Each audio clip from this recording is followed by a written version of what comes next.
Fourth grade, I went in my closet, I said, I am going to the NBA. Anything you invoke with I am after it, the power of manifestation and what can happen in the universe comes true. Because I always remember my mother always said to me, if you can see it, you can be it. The first step before anybody else in the world believes it is you have to believe it. Wake up every day. How bad do you want it? How bad do you want your dream? It's so much easier to forget that vision than to remember it. Make this note. Don't become a victim of yourself. Forget the thief in the alley that's after your purse. What about the thief in your mind that's after your promise? Don't doubt your own ability. There's this thing about people and they talk about manifesting.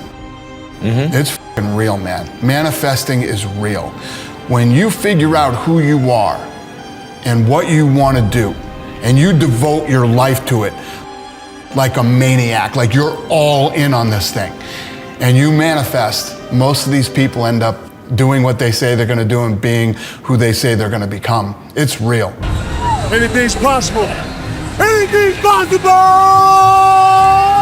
And there's no excuses, there's no fucking days off, there's no not willing to grind, and they lay out these short-term goals and this roadmap on how to get there. Most of those people make it.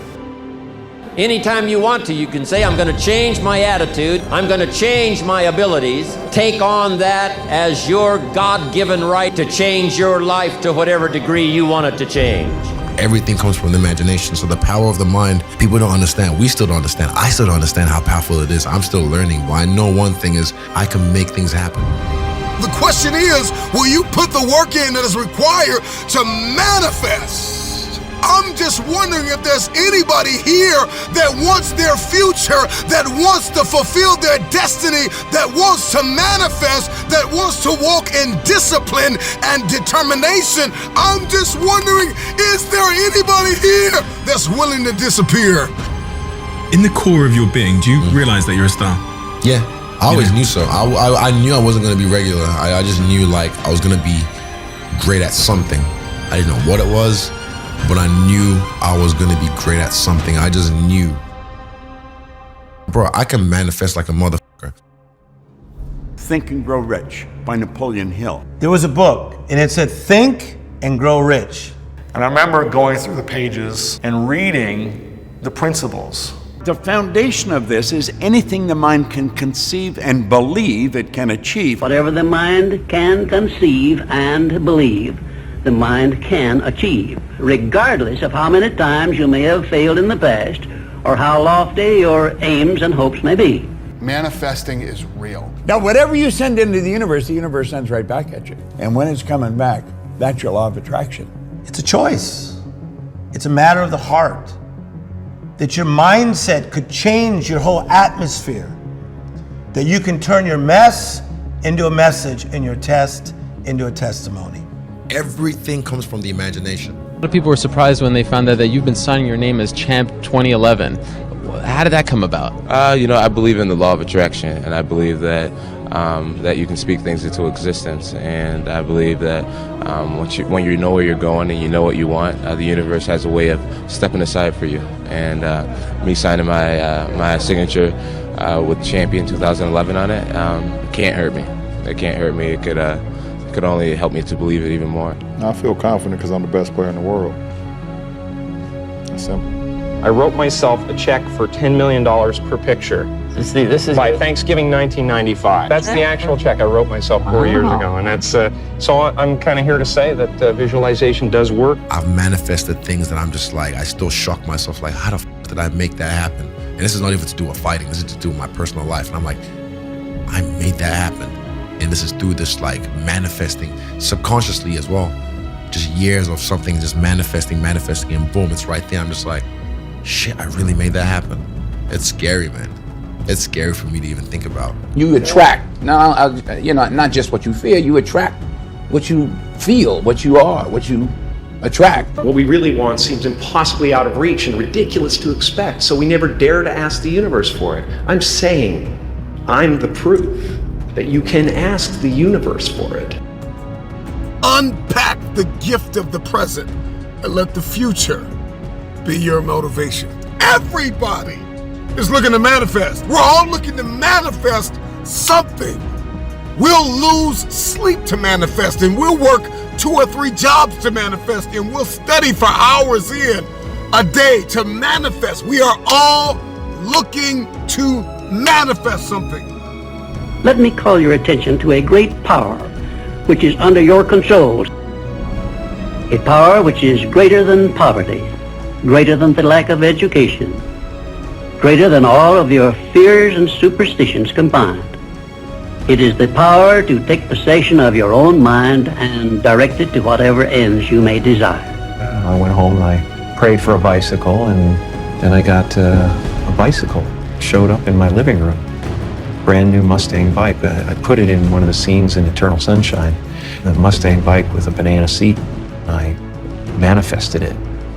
I stood there in an open field like this with my arms out. Once I started to transition from, I don't know what I'm gonna do, how am I gonna ever get off my sister's couch, who will ever pay me, how am I ever to get to graduate, how am I ever to gain experience, I'm too young. Once I started shifting all those thoughts to, it is possible, I do believe in myself, I am great, I'm gonna work really hard to develop skills that are gonna help me move me forward, that's when everything started to shift. When I shifted, my inner world, my outer world opened up to me for incredible possibilities. I don't care what level you get to. I need you to dream, right? I need you to, guys, I need you to spend a considerable amount of time dreaming every single day. Let me tell you why. I've noticed that the people who dream and those people who dream big have a different kind of life than the people who don't dream. And so there are a few things that we have to understand in order to manifest this future. The future, when it is no longer a distant dream, some possibility, some idea, but it's a very present target. All of a sudden, everything changes. And so you may be average, you may be ordinary, but you have the opportunity every single day to make extraordinary decisions. And what you do today will determine your future. So if you were here and you like, I'm scared, whatever you do this for me. Do not sabotage yourself with fear. Fear is not real. That's something in your brain. Like, it does not exist. How do we get over it? You get over it by dreaming of what you can be. Come on, y'all gotta hear what I'm saying. There are those of you in this room, you spend a majority of your life doing what other people want you to do. You don't even know who you are. And so even what you're doing, you're not doing at 120% because you're doing what somebody else wants you to do, and you're not good enough to be somebody else. The future you would say thank you for not allowing the despair and the anguish and the anger and the bitterness and the jealousy and the ego to eat away at your progress and your perseverance and your ability to travail and endure. What you're trained to think about when you think about manifesting is vision boards. And when you hear the word vision boards, you think about the big stuff. Should you have big dreams? Of course you should. Here's where everybody goes wrong. You dream about the end. You make this gorgeous collage of all this stuff that has nothing to do with your current life. That literally, as you're sitting in your studio apartment with the cat box that hasn't been changed in 2 weeks. No food in the fridge. No food in the fridge. And you're looking for a job and you're staring at a mansion going, someday. It's going to make you feel like a loser because the gap between where you are and where you want to go, it seems insurmountable. And so what happens based on the research is when you only visualize the end game, Lewis, it's demotivating. At first, it's really fun to like have a bottle of wine and make your like collage. I'm gonna visualize, I'm gonna slap this up. There's my vision board, it's fabulous. Law of attraction, baby. Come on, I'm gonna think about it, it's gonna come to me. Okay, I've been doing this for 2 days. I'm still in this apartment with the cat box that needs to be changed. The way to visualize properly is to visualize the bridge between where you are and where you need to go. The bridge. Yes, and particularly the horrible stuff. What you do by visualizing the bridge is you train your nervous system and your mind to do the hard work. So you should visualize not crossing the finish line, but what is it like to be at mile 12 when your batteries run out on your earbuds? Yeah. No, I'm serious. Yeah. And you keep going. What's it like when your shoelace breaks and now your heel is lifting and you're starting to get a blood blister at mile 17? What's it feel like when you wake up and it is pouring rain and you visualize yourself running anyway? That way, when you visualize the work, you are preparing your body for it, so you're not resistant to it when it comes. I think anything a mind can conceive, if you think about it often enough, you will come to believe it. So you don't have to believe it to start off with, because I didn't believe it. And I'm speaking from experience here. I didn't believe I'd ever get the $25,000. I didn't even know anyone with $25,000. But I kept reading the book. Now, do you know, a strange thing happened. See, when you write something, writing causes thinking. Thinking creates an image. The image then is impregnated into cells in your brain. All I was thinking about prior to that was debt.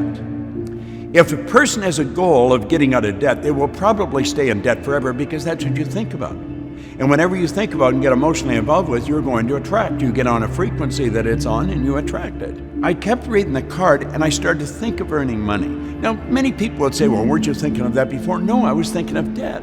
And because I was thinking about it, I started to hear people talking about it. And because I heard people talking about it, I would start thinking about it more. And I thought the answer was work harder. Napoleon Hill said, if you are one of those people who believe that hard work and honesty alone will bring riches, perish the thought because it's not true.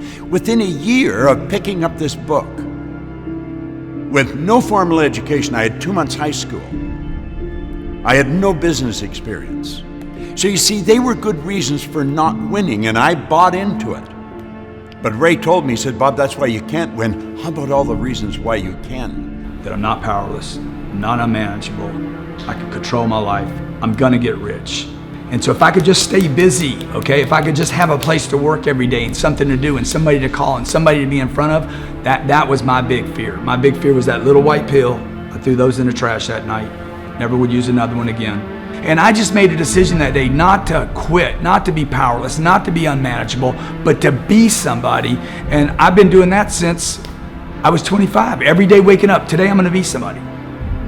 I'm not just gonna think about it, I'm gonna be somebody today. I'm gonna grow into who I should be. And I started to question a lot of ideas. Like the idea that you have to be really smart if you're gonna earn a lot of money. I was earning a lot of money and I knew I wasn't that smart. So I started to question all my beliefs. And that's when I made up my mind I was going to figure out why I was winning.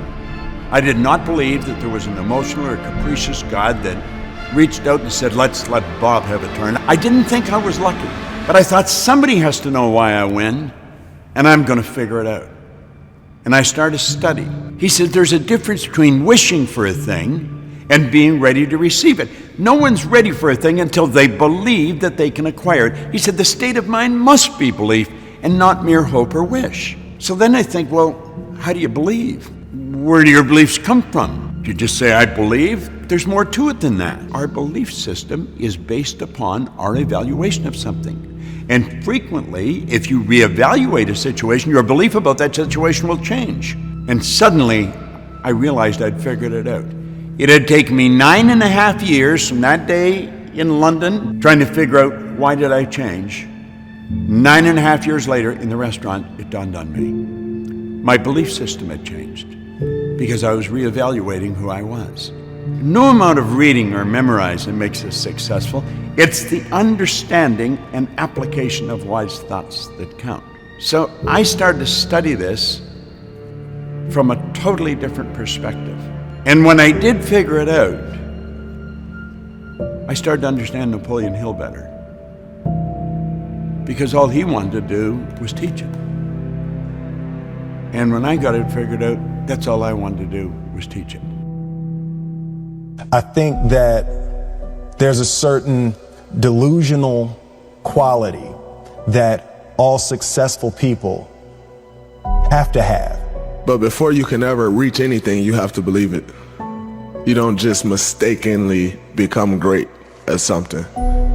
Your destiny, when you identify with your destiny, you have to be maniacal. You have to be uncompromising. It don't matter how much it feel like it ain't gonna work. Delusional. complete delusion. You gotta believe the delusion. Because it's only delusional until it works. It doesn't matter if the world believes in you, if we don't believe in ourselves, nothing's gonna happen. And when you believe in yourself, you believe in possibility. You can't have one without the other. As long as you believe in that very gift that you have in the bottom of your stomach, that fire that burns, that dream that wakes you up in the middle of the night and wakes you up and have you screaming to the sun, rise, so I can go after this dream. That is the very thing that you should chase every single day. And as long as we believe, as long as we know that we have greatness inside of us, we can be anything we want to. In order for you to manifest your dream, you gotta be the first one that believe in you. Don't worry about what nobody else say, man. Speak life into your dreams. I do believe that when you walk in a room and you're confident and you stand tall and you believe in yourself, that energy does come off of you. We generate our power by first believing that our efforts will be rewarded. No matter how many people tell you that you're stupid, you're a failure, that you're never going to do anything, that you are going to believe in yourself. No matter what nobody told you about your dream, man, stand up for your dream. Stand up for what you believe in and speak what you want into existence. How much time do you have left? How much time do you have left? This is what I believe, and I'm willing to die for it. Period. You must first believe that you can, that you will, that you must. Be crazy enough to believe in you.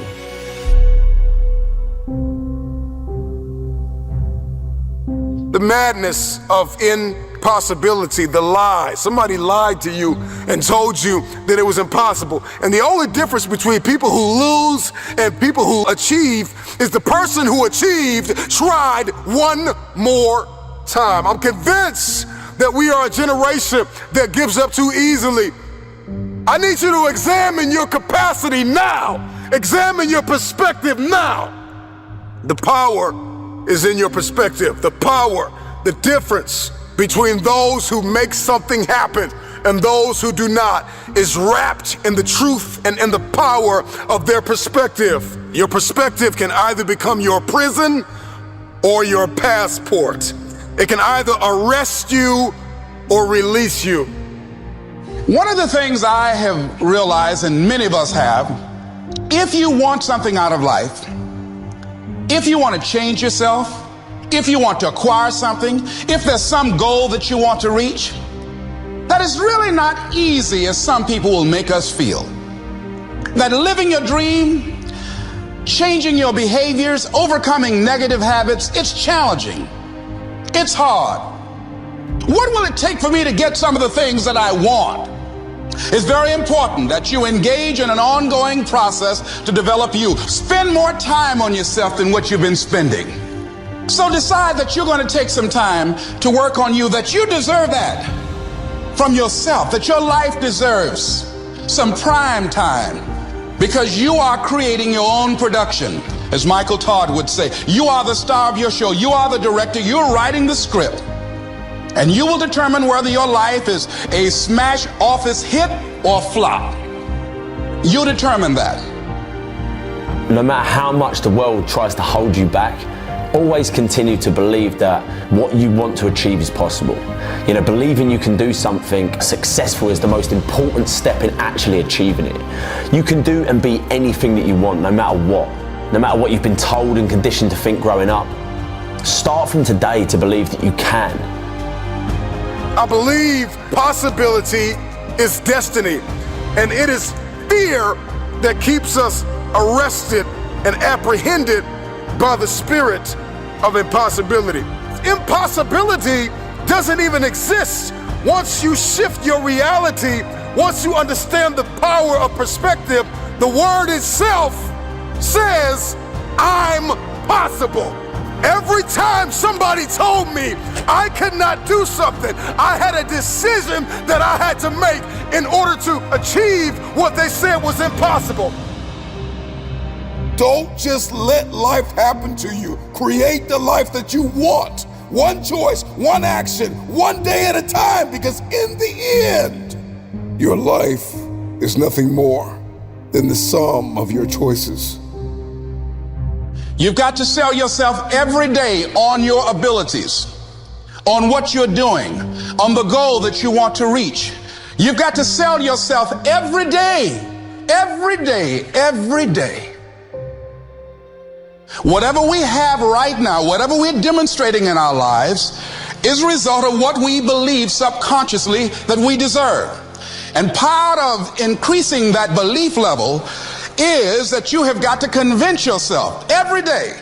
And as you convince you, as you sell yourself every day, every day, every day, you will begin to see a difference in the things that you're doing. Selling yourself on your ability to perform a job, to achieve a certain objective, telling yourself every day, here I go again, and I got what it takes. This is my day, and nothing out here is going to stop me. You can have that thing that you want, all right? It's yours. It's staring you in the face. It's right in front of you. But you've got to take it. You've just got to believe it's possible. It's to believe. Most people go through life never discovering what their talents are. Most people never develop their talents. You have something that you brought to the universe, and that if you decide that my life deserves my developing this what I do well, and becoming the best at it, and mastering myself, and seeing what I have within me, if you decide to drop your buckets where you are and develop your gifts, I grant you, you'll never ever be without. I grant you that your gifts will take you places that will literally amaze you. As you begin to develop and expand your skills and your talents and your vision of yourself, you will always be in control of your destiny. You got to get up and believe in yourself and tap into your dreams of what you believe in. Don't you ever let anybody stop you from living your dream, man. You deserve to be successful. I speak into existence that you're going to be successful. It all starts in the mindset. I speak into existence that every dream that you have will manifest. And once you get done speaking your dreams into existence, you got to stop talking and you got to go execute your dream. Good times create weak people. Weak people create bad times. Bad times create strong people. Strong people create good times. My whole thing is leaders anticipate, losers react. If you can anticipate what's coming, you can really take advantage. If you wait till it hits you, you're in trouble. The biggest problem people have is they think they're not supposed to have any. Problems are the fuel for growth. It's like if you don't have any problems, you're either a liar or you might call them challenges. It feels better. I understand that. Anybody who doesn't have problems is either totally asleep at the wheel or they don't have much of any kind of a life. But then there's fulfillment. And fulfillment is living what you're made for. Is it a lack of confidence? No, it's a lack of mission. I like winning. I like being the best at what I do. So I'm not going to settle for less than that. Why would I? Michael Jordan making 1,000 shots before you take a break.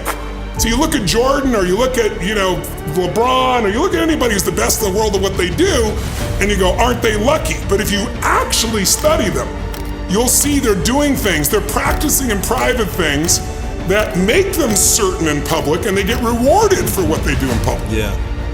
And you got to do the same. When you just know you're going to mess up, it's not going to be perfect. You're going to forget that line that you really wanted to say, but just put all the energy on the audience. Everything starts to change. If you stay ready, you don't have to get ready. It's a shift in your identity. Every single day, 6 days a week. What matters? A few subjects, your body, because your energy matters. That energy is low. Everything I just said is worthless to you. Because when you're low energy, you don't use your full intelligence or ability. You need emotion.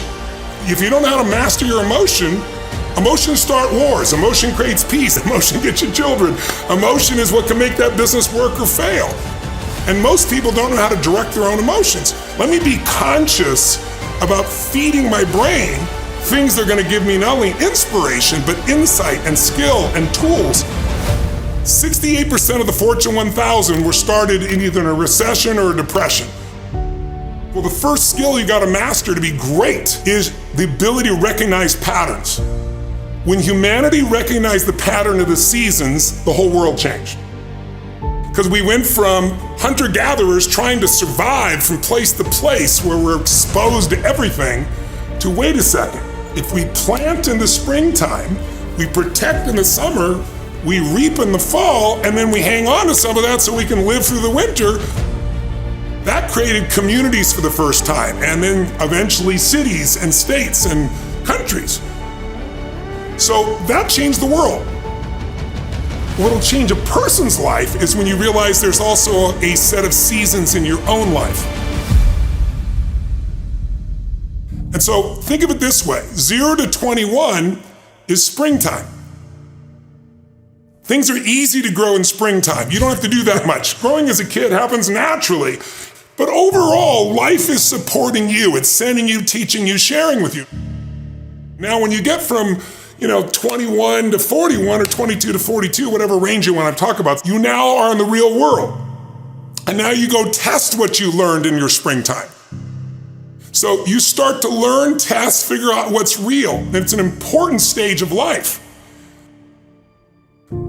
42, 43 to 62, 63 is the power of your life. If you worked hard in the spring and the summer, and you put yourself out there and you planted, it's a reaping time. It's a time when you really become a leader.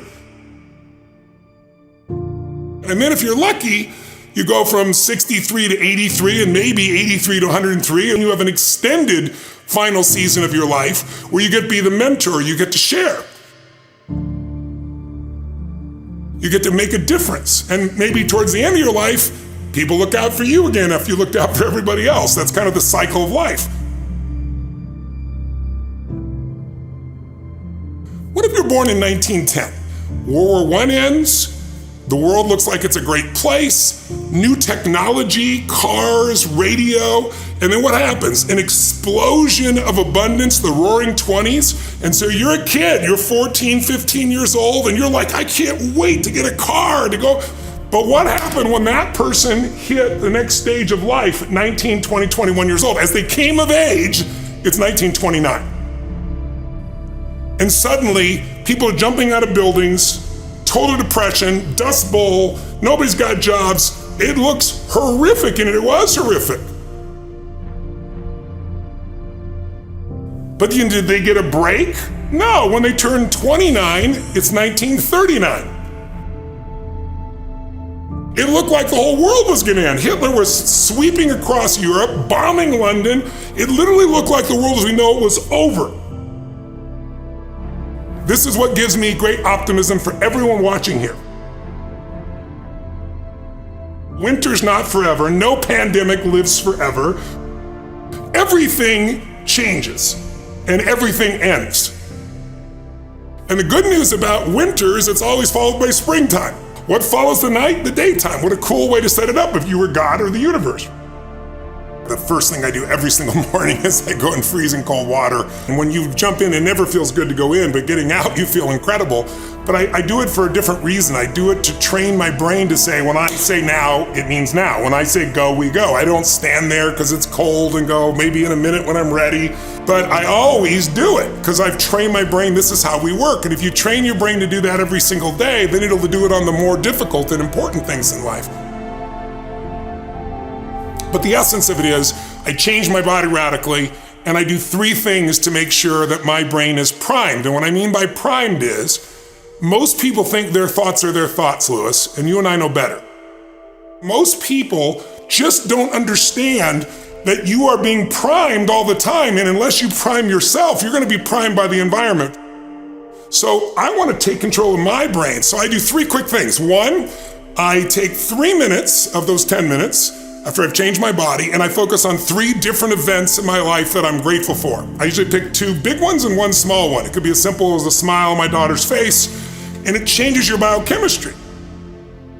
Then real fast, I do this 3-minute process that's kind of like a blessing, and then 3 minutes, the last 3 minutes are called 3 to Thrive, where I focus on 3 things I want to accomplish, and instead of thinking I want to accomplish, I see, feel, and experience it as done. I feel grateful, I celebrate it, and it trains your brain. So in 10 minutes, I'm done. 3rd thing that I'll do, I immediately send a message or a text or an audio message to somebody as a sincere compliment. And I don't go, dude, great job, or wow, you're cool.